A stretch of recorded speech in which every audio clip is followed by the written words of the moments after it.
नमस्ते। मेरी यात्रा सपने देखने की और उन सपनों को पूरा करने की, किसी और की आंखों में सपना देखना और पूरा करने की है। मेरी यात्रा जो हम एजुकेशन में लेते हैं उसको ग्राउंड और लाइफ में किस प्रकार से उतारते हैं, उसकी यात्रा है। एक छोटा सा गांव है जो पाकिस्तान के बॉर्डर, बाड़मेर के बॉर्डर और जालोर के बॉर्डर के बीच में है, जो जालोर डिस्ट्रिक्ट में आता है। प्राइमरी एजुकेशन वहीं से की, नवोदय विद्यालय से होते होते राजस्थान विश्वविद्यालय पर पहुँचे। 22 वर्ष का था तब कॉलेज एजुकेशन में सिलेक्शन हो गया as a assistant professor. Joining नहीं हुई थी तो घर के पास कॉलेज था तो वहाँ पे जाते थे, क्योंकि पुराने दिनों को याद करना था। और साथ ही साथ उस दौर में स्त्री विमर्श का दौर चल रहा था और उसमें मैं शोध कार्य कर रहा था महिलाओं की आत्मकथाओं पे। मैं साइकिल स्टैंड पे बैठता था क्योंकि वो एग्ज़ाम्स के दिन थे और मैंने देखा, कई बार देखा कि जो नीम के पेड़ होते थे उनके नीचे पेरेंट्स, गांव के पेरेंट्स आते और अंगोछा बिछा के और बैठे रहते। वो बहुत सारी बातें करते, मैं भी वहाँ पे बैठते, उनसे पूछता कि आप क्यों आए हो, तो वो ये कहते कि मेरी बच्ची की परीक्षा है इसलिए मैं साथ में आया हूँ। तो मैं कहता बच्ची आ जाती, तो कि नहीं, अकेली इतनी दूर कैसे आएगी। कई बार ऐसा देखता है कि कोई महिला बैठी है और गोदी में छोटा सा बच्चा लिए बैठी है और आधी परीक्षा में कोई गेट पे महिला आती, बच्ची आती और वो लेके उस बच्ची को लेके जाती और उसको दूध पिला के वापस वो एग्ज़ाम देना है और वो बाहर बैठ जाती। उनसे बातें की, क्योंकि मैं काम उसी पे कर रहा था तो मेरे मन में भी बहुत सारे यूँ सवाल आते थे। और जब मैं उन गांव के जो किसान लोग, अनपढ़ लोग जो साथ में आते थे उनसे पूछता था तो वो कहते थे मेरे बेटे को, बेटी को ये बनाना है, कैसे बनाए, कहीं भेज नहीं सकते, इतने पैसे नहीं, संसाधन नहीं। तो मुझे लगता था कि जब मैं रोल में आऊँगा तो इनकी आंखों में जो सपने हैं वो मैं पूरा करूँगा, मुझे पूरे करने हैं। करूँ कैसे, लेकिन मुझे ज़रूर करने हैं। ये सिलसिला चल रहा था। इसी बीच में मेरे पिताजी का देहांत हो गया। मैं गांव चला गया, मेरी पोस्टिंग होनी थी और सिलेक्शन हो चुका था। गांव गया तो मैंने और नज़रिया देखा, क्योंकि पहले मैंने पूरी हॉस्टल लाइफ दी, पहले नवोदय में रहा, फिर यूनिवर्सिटी में रहा, तो मैंने वो सोशल लाइफ देखी नहीं थी। वहाँ जाके देखा तो वहाँ के जो ट्रेडिशन है वो बहुत अलग तरीके से थे कि जो 12 दिनों का टाइम पीरियड है उसमें जो विडो है उसको एक कोने में बिठाया जाएगा और ऊनी के कपड़े, चाहे गर्मी क्यों ना हो, उसके ऊपर एक ऊनी कपड़ा डाला जाएगा और खाने में सिर्फ खट्टी छाछ मिलेगी, बाकी लोग कुछ भी खाए। तो सवाल उठते थे, क्योंकि मैं स्त्री विमर्श को पढ़ रहा था, उस पर काम कर रहा था, तो वो सवाल सारे झकझोर रहे थे। इसी बीच में पोस्टिंग हो गई। कॉलेज में आके देखा तो कोएड कॉलेज में आर्ट्स फैकल्टी में सिर्फ एक गर्ल्स, पूरे कॉलेज में एक गर्ल्स आर्ट्स फैकल्टी में। मैंने उस गर्ल से बात की, मल्टी टैलेंटेड थी और उत्साह था। मुझे एनएसएस का चार्ज मिला, मैंने उस बच्ची को मोटिवेट किया और वो बच्ची उस वर्ष आरडीसी में सेलेक्ट हुई एनएसएस के थ्रू और फिर वाईपी के थ्रू चाइना गई। तो मुझे लगा कि हाँ, चेंजेस हो सकता है। दूसरी तरफ उसी समय मेरी शादी आ गई। शादी आई तो फिर वही सामाजिक जो रूढ़ियाँ थी, पहली रूढ़ी को मैंने यहाँ तोड़ने की कोशिश की कि कोई भी मांगलिक कार्यक्रम होता है तो उसमें विधवा को शामिल नहीं किया जाता है। और दुर्भाग्यवश मेरी मदर उस समय उस स्थिति में थी, लेकिन मेरी और मेरी सिस्टर की दोनों की साथ शादी थी और हमने ये तय किया कि हमारे सारे कार्य है वो माँ करेगी। हमारी जो इच्छाएं थी वो देखा तो जो हमारे पड़ोसी थे, रिश्तेदार थे, उन्होंने कहा दादी से करवा लो, नानी से करवा लो, चाची से करवा लो, ताई से करवा लो। लेकिन हमने कहा कि इतने दिन हमको खाना खिला के कौन खाना खिलाते थे, मदर, तो अब शादी में भी सारे कार्य वो ही करेंगे। और ये दृढ़ इच्छा शक्ति हो तो फिर दुनिया भी मानती है। ऐसा नहीं है कि समाज नहीं मानता है, तो समाज मानता है और स्वीकार किया। आज उसके बाद में कई वर्षों बाद मैं देखता हूँ बहुत सारे ऐसे मेरे स्टूडेंट्स जो मुझे फ़ोटो भेजते हैं कि मेरे पिताजी नहीं थे लेकिन मैंने अपने सारे कार्य अपनी माँ से करवाए। पिछले वर्ष 2-3 गर्ल्स ने फ़ोटो भेजे कि मैंने अपने जिनसे मेरी शादी होने वाली थी उनसे बात की और उनसे कहा कि आपकी आरती मेरी माँ करेगी, और मेरी माँ विडो है। और मेरे होने वाले दूल्हे ने उस बात को स्वीकार किया और सामाजिक बदलाव हुआ है, और इसी धीरे धीरे धीरे ये चीज़ों में चेंजेस हो रहा है। इसी दरमियान वो जो सपने साइकिल स्टैंड पे बैठे हुए पेरेंट्स और वो नीम के नीचे बैठे हुए और लोग देखते थे, वो सपने मुझे बार बार वापस यही सोचने को मजबूर कर रहे थे कि कभी तो आप सोचते थे ना कुछ करना है, इन सपनों को पूरा कौन करेगा, इन सपनों को पूरा करना है। तो ऐसा ही एक वाकया हुआ। फिर मैं एनसीसी में आ गया, मुझे एक मंच मिल गया, प्लेटफॉर्म मिल गया, अपॉर्चुनिटी मिल गई, मैंने ट्रेनिंग कर ली। वापस आया तो योगा डे था, इंटरनेशनल योगा डे था पहली बार, और एनसीसी को लिम्का बुक रिकॉर्ड में नाम दर्ज करवाना था, इसलिए एवरी कैडेट को उपस्थित होना जरूरी था। हमारे सब आए लेकिन एक नहीं आया। कैसे ही पता किया कि वो क्यों नहीं आया है, तो पता चला कि उसने अपना जो खेत है, किसान परिवार से था, खेत गिरवी रख दिया, लेकिन बाहर कहीं कोचिंग के लिए गया सिर्फ सोल्जर बनने के लिए।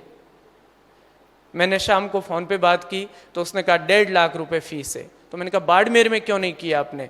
तो बाड़मेर में कोई करवाता नहीं है। तो मैंने कहा बिना कोचिंग नहीं होता है क्या? तो कि नहीं बिना कोचिंग होता ही नहीं है, ये एक धारणा बनी हुई थी। फिजिकल तैयार करवाना पड़ता है, रिटर्न तैयार करवाना पड़ता है। दूसरे दिन मैंने बच्चों से बात की, मैंने कहा ये स्थिति है, देखिए ये चीज़ें तो मैं करवा सकता हूँ। मैंने कहा यदि आप लोग साथ दें तो। बच्चों ने कहा हम तो तैयार हैं, हम तो चाह ही रहे थे।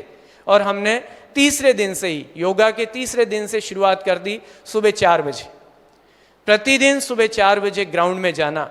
उस समय चाहे सर्दी थी, चाहे गर्मी थी, बारिश थी, और जब हम सुबह 4 बजे की विसल लगाते थे, बहुत जोर से लंबी सीटी बजती थी, महावीर नगर जो पड़ोस में है वहाँ पर सुनाई देती थी। थोड़े दिनों बाद ये एक सिलसिला बन गया कि 4 बज चुके हैं, और एनसीसी के साथ साथ दूसरे बच्चे आने लगे। गाँव में जहाँ भी हम जाते वहाँ पर यही कहते कि यदि आपके बच्चे में कैलिबर है कि वो आर्मी में सोल्जर बनना चाहता है तो आप भेजिए। और गाँव से बच्चे आने लगे, यहाँ पर रहने लगे और आने लगे फ्री ऑफ कॉस्ट, किसी प्रकार का कोई शुल्क नहीं। कुछ दिन हुआ तो बच्चों ने कहा कि फिजिकल तो हमारा तैयार हो रहा है, लेकिन हमको पढ़ना भी है, मैथ पढ़नी है, रीजनिंग पढ़नी है, साइंस पढ़नी है, जनरल साइंस पढ़नी है, जीके पढ़ना है, कंप्यूटर पढ़ना है। मैंने फेसबुक पे पोस्ट डाली हमारी तैयारी की, कुछ लोग जुड़ गए कि हम पढ़ा सकते हैं, और वो लोग आए और हमने नीम के नीचे एक बोर्ड का अरेंजमेंट किया और नीम के नीचे ही क्लासेस शुरू की। जब ये हुजूम ज़्यादा हुआ तो बहुत सारी परेशानियां भी आई कि सुबह सुबह बच्चे इकट्ठे कर लेते हैं, कॉलेज ग्राउंड में हल्ला हो जाता है और परेशानियां आई। लेकिन हमने उन परेशानियों को दूर किया, क्योंकि हमारे साथ सपने थे, बहुत सारे लोगों के सपने थे। जब ये बात दूर तक चलने लगी तो फब्तियाँ कसने लगी कि लड़कों का तो रुड़ाएगा, यहाँ एक शब्द चलता है रुड़ाएगा, कि ये रुड़ने वाले हैं, कुछ भी होने वाला नहीं है। मैं बच्चों से कहता कि तुम लोग रुड़ोगे या क्या करोगे? तो बच्चे अक्सर कहते थे कि भरी बरसात में उड़ के दिखाएंगे हम वो खामोश परिंदे हैं जो भरी बरसात में उड़ के दिखाएंगे। और बात यही सत्य हुई कि उसके बाद जो नेक्स्ट भर्ती थी, जब बाड़मेर का टर्न था तो भयंकर बारिश हो गई उस रात, और स्टेडियम में कीचड़ हो गया पूरा का पूरा। कुछ नेता टाइप लोग थे, वो कलेक्टर के पास गए कि आज नहीं होगी, लेकिन आर्मी का रूल था और उस दिन भर्ती हुई। और जो दौड़ने आते थे गांव के बच्चे, जिन्होंने सपने में नहीं सोचा था कि हमें कोई गाइडेंस मिलेगा, उनमें से अधिकांश 100+ बच्चे सेलेक्ट हो गए फिजिकल में। फिर तो हमारे पास रिटर्न ही था, हम सुबह शाम उन पे लगे रहे, और उनमें से 35 पहले प्रयास में हमारे 35 बच्चे हैं वो आर्मी के कैडेट बने, आर्मी के जवान बने। फिर तो रुकना ही नहीं था, हमने ये सिलसिला हर वर्ष जारी रखा। दूसरे वर्ष, तीसरे वर्ष, चौथे वर्ष 35 से 45 हुए, 75 हुए, 65 हुए, ये आंकड़ा बढ़ता रहा। और आज ये स्थिति है कि मैं बाड़मेर, जालोर के किसी भी गांव में जाऊं तो एक दो हमारे जवान जरूर मिलते हैं, और वो भी गांव में मोटिवेट कर रहे हैं। जो बाड़मेर नहीं पहुंच पा रहे हैं उन बच्चों को वो गांव में गाइड करते हैं, मोटिवेट करते हैं, वो वहां तैयार हो रहे हैं। 700+ बच्चे इस तरीके से सेना में जा चुके हैं। फिर फब्तियों का दौर तो चलता ही रहता है। लोगों ने कहा ये तो अच्छे टैलेंटेड थे ना, उनको भी सोल्जर तक सीमित रख रहा है। तो हमने अपनी टीम से बात की कुछ और किया जाए, तो उन्होंने कहा कि हम राज्य प्रशासनिक सेवा की तैयारी की करवाते हैं। फिर हमने लेकिन उस समय फिर हमारा थोड़ा सा प्लस पॉइंट होता गया और हमको एक हॉल अलॉट कर दिया गया कॉलेज एजुकेशन के द्वारा। हम उस हॉल में फ्री ऑफ कॉस्ट आरएस की तैयारी करवाने लगे। उस आरएस के पहले बैच में हमारे पास 75 गर्ल्स और बॉयज़ थे, और आज ये स्थिति है कि वो 75 के 75 किसी न किसी जॉब में जा चुके, और उनमें से एक आरएस भी बन गया। तो हमारा पहला जो सपना वो भी पूरा हो गया, और वो कोशिशें हम जारी रख रहे हैं। दूसरी एक चीज़, हमारे एडम सर यहाँ मौजूद हैं, कि 2012 और 13 का जब एनसीसी ज्वाइन किया तब हमें गर्ल्स भी लेनी थी। मैं पूरे कॉलेज में घूमा, कोई तैयार नहीं।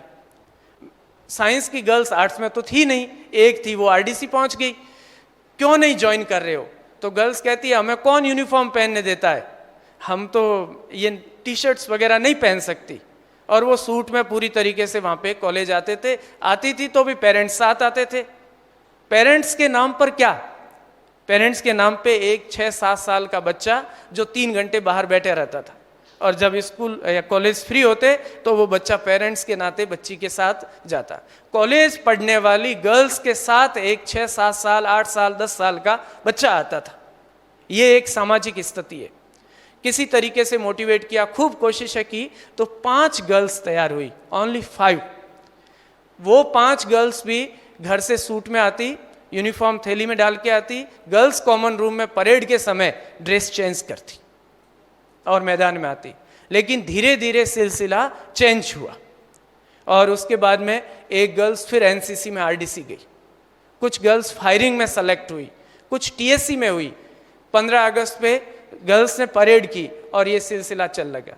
फिर तो दूर दराज के स्कूल्स के, कॉलेज के फ़ोन आने लगे कि हम गर्ल्स को, हमारी स्कूल्स को एनसीसी में शामिल करना चाहते हैं, कैसे करें?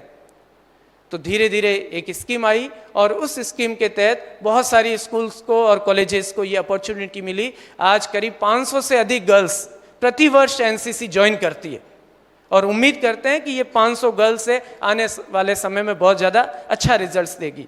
और हमारे साथ जिन गर्ल्स ने ज्वाइन की उसमें से बहुत सारी गर्ल्स बीएसएफ में जा चुकी है, राजस्थान पुलिस में तो और भी बहुत ज़्यादा सिलसिला शुरू हो चुका है। तो ये सामाजिक बदलाव है। मैं स्टूडेंट्स से कहना चाहता हूँ कि हम लोग एजुकेशन में क्या सीखते हैं उसको ग्राउंड पे कैसे लागू करें। मैंने स्त्री विमर्श उस दौर में पढ़ा था, नारी विमर्श का दौर था, महिलाओं की आत्मकथाएं पढ़ता था, इसलिए मुझे शायद उस चीज़ ने ज़्यादा टच किया और मैं गर्ल्स को आगे बढ़ाने में लगा। वो सामाजिक विधवा की जो कुरीतियाँ उसके साथ जोड़ दी गई थी उसको तोड़ने की कोशिश की। दूसरा ये कि एक आपके अंदर कोई ना कोई जुनून होना चाहिए, जज्बा हो। मेरा जज्बा ये था कि मेरे को स्टूडेंट्स की आंख में क्या दिखाई देता है, मुझे उसको सपने को पूरा करना है। मेरे सपने उनकी आंखों में सपने हैं। और धीरे धीरे अब हमने एक कोटेशन बनाया है, आप सबके लिए भी है, कि हम जब भी मिलते हैं पुराने वाले तो एक कोटेशन होता है कि हम अभिवादन जो आपस में करते हैं वो इस तरीके से करते हैं कि आप बहुत अच्छे हो। और जब एक कहता है आप बहुत अच्छे हो तो सामने वाला भी क्या कहता है? सामने वाला क्या कहेगा? हाँ, आप बहुत अच्छे हो, तो आप भी बहुत अच्छे हो। तो आप सभी बहुत अच्छे हो। Thank you so much.